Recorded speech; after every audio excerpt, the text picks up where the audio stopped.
Hey everyone! When Goldman Sachs leaves, you can tell yourself it is about hedge fund economics.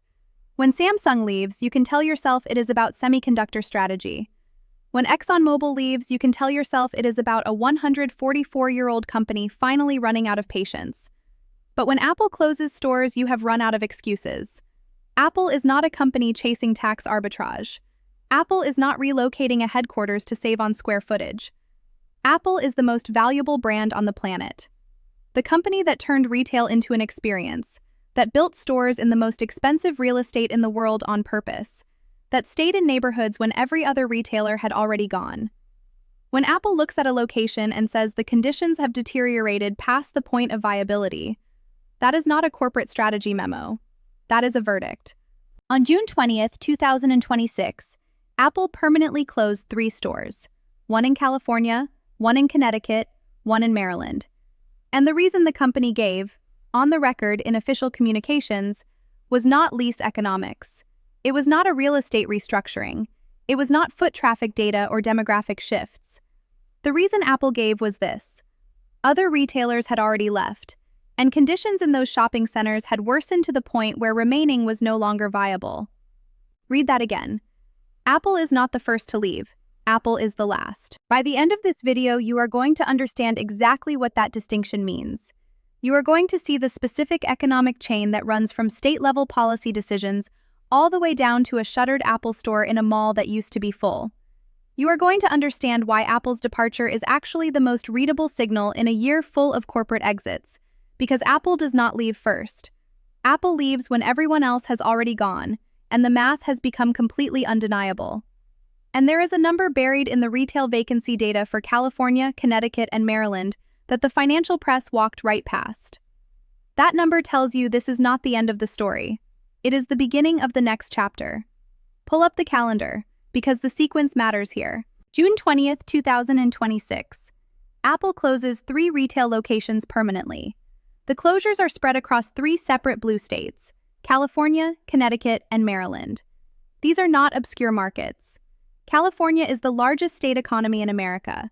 Connecticut is one of the wealthiest states per capita in the country. Maryland sits directly adjacent to the nation's capital and has one of the highest median household incomes in the United States. These are not struggling markets in declining regions. These are premium locations in premium states, and Apple is leaving them. The official reason Apple gave is worth reading very carefully because the language is precise and the implications are significant. Apple cited the deterioration of conditions at the shopping centers where these stores were located. Specifically, Apple pointed to other retailers having already abandoned those locations. The shopping centers had lost enough anchor tenants and surrounding retail that the environment Apple requires to operate its stores, the foot traffic, the customer experience, the surrounding commercial ecosystem, no longer existed. That language is a signal, not an explanation. Because Apple does not make location decisions reactively. Apple has some of the most sophisticated retail analytics in the world. The company does not walk into a mall, look around, and decide on the spot that conditions have worsened. Apple has been watching these locations for months, possibly years. The decision to close on June 20th, 2026 was the conclusion of a process that began long before the announcement, which means the deterioration Apple is describing publicly is the endpoint of a trend that has been visible in the data for a long time. So the real question is not why Apple closed these 3 stores. The real question is what caused the conditions that made Apple close them. And the answer to that question runs directly through the policy decisions of the states where these stores were located. Let's talk about what a retail ecosystem actually requires to function. A shopping center is not just a collection of stores. It is a network of interdependent businesses. When an anchor tenant leaves, a department store, a large format retailer, a flagship brand, the foot traffic that anchor was generating disappears. The smaller stores that depended on that foot traffic see their sales drop. Some of them cannot sustain the drop and they close, which reduces the foot traffic further, which makes the remaining stores less viable, which triggers more closures. The cycle is self-reinforcing once it starts. And the conditions that start the cycle, the reasons anchor tenants leave in the first place, are almost always policy-driven. High property taxes make it expensive to operate retail space. High minimum wages compress already thin retail margins. Heavy regulatory requirements for permitting, for signage, for operating hours add cost and friction to every location decision. High personal income taxes reduce the disposable income of the consumers who would otherwise be shopping in those stores. All of these factors operate simultaneously, and in California, Connecticut, and Maryland, all of them have been moving in the wrong direction for years. California's corporate income tax sits at 8.84%. Its top personal income tax rate is 13.3%, the highest in the nation. Its minimum wage has been climbing steadily and is now among the highest in the country.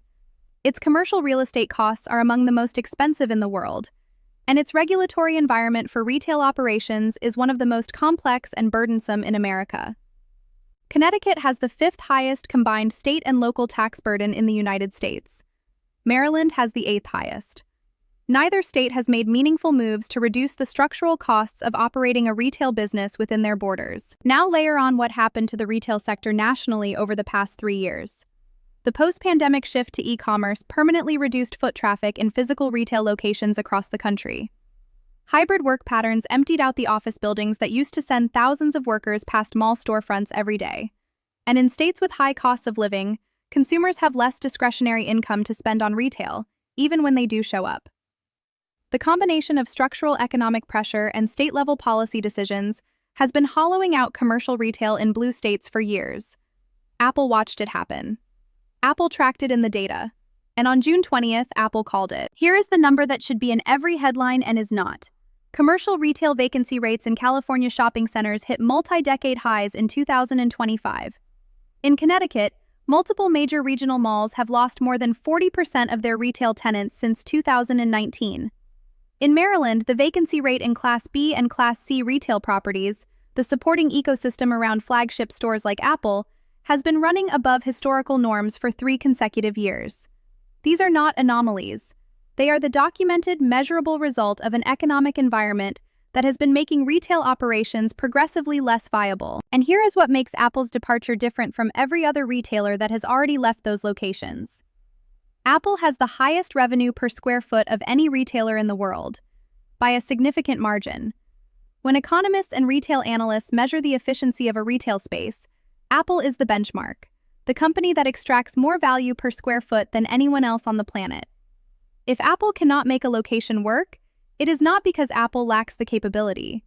It is because the location has deteriorated past the point where even the world's most efficient retailer can generate enough revenue to justify the cost of being there.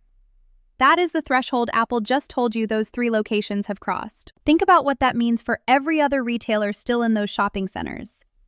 If Apple, with its massive brand draw, its loyal customer base, its premium pricing, its extraordinary revenue per square foot, cannot sustain viability in that environment, what does that mean for the mid-tier retailers operating on margins that are a fraction of Apple's?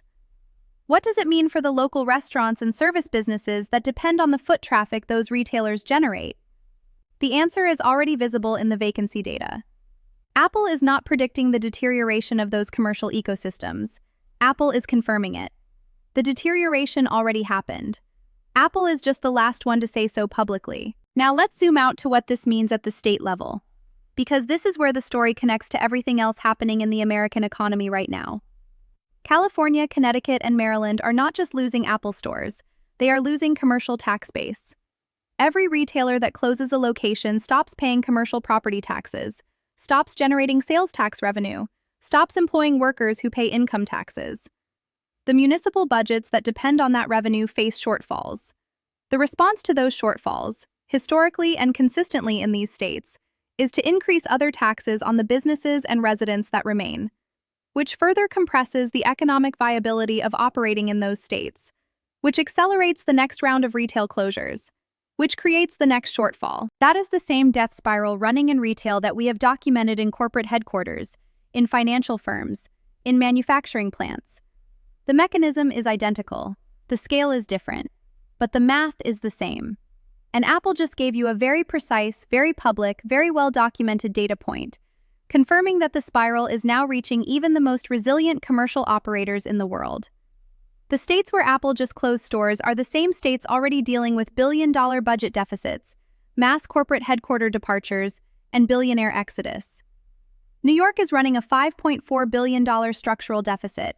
New Jersey just lost Samsung after 8 months and ExxonMobil after 144 years.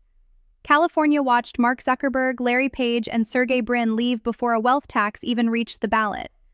And now the shopping centers in these states have deteriorated to the point where Apple is filing the paperwork to permanently shut the doors. The financial press covered these closures as a retail story. 3 stores, 3 states, June 20th. Move on. But that framing misses the entire point. This is not a retail story. This is a policy story. It is a story about what happens at the ground level, at the mall level, at the storefront level, at the level of the person who used to work at the store that was next to the Apple store and no longer has a job. When state governments spend years prioritizing tax revenue extraction over economic environment maintenance. Apple did not close these stores because Apple is struggling. Apple's global revenue, its profit margins, its cash position are all extraordinary. Apple closed these stores because the states where they were located have created conditions that even the world's most successful retailer cannot overcome. That is the headline. That is the story. That is the data point that should be sitting on the desk of every state legislator in California, Connecticut, and Maryland right now.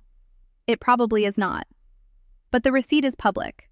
The closure dates are set, and the vacancy signs are already going up. If you want to know which Apple Store location is next on the internal watch list, and based on the retail vacancy data, the anchor tenant departure patterns, and the state-level policy trajectories, there are specific markets where the conditions Apple just described are already replicating. Subscribe before you scroll. The next video is the data. The vacancy rates are public. The anchor tenant filings are documented. And by the time the closure announcement drops, the pattern will already be completely clear. Even Apple has a limit. You just watch the states find it.